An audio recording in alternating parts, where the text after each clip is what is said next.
Hi, I'm Rachel, and you're watching The Messy Minimalist on Guru Hub.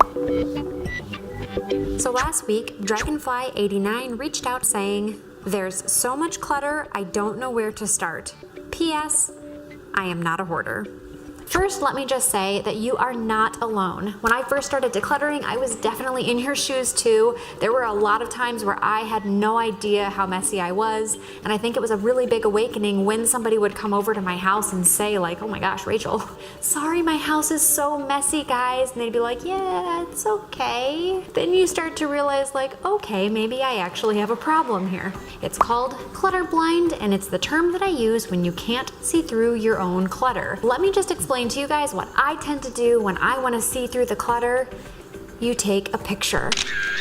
It seems crazy, but it works, and it's really easy to do. So the first place to start looking is your entryway.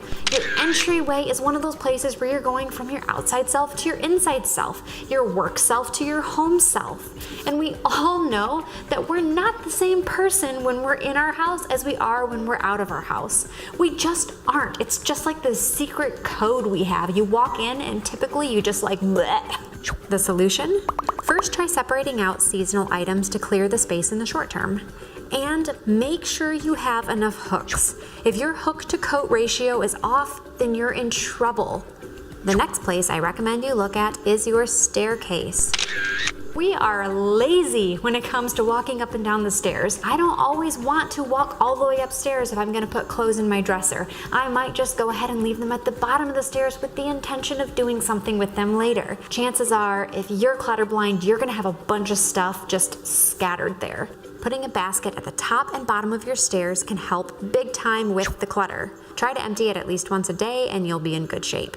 The next place is your nightstand. Your nightstand tends to see a lot of clutter, and it's because it's a pretty private place. It's not the kind of public space that a guest might see when they come into your house. One way to break the cycle is to clear it off every night as part of your bedtime routine.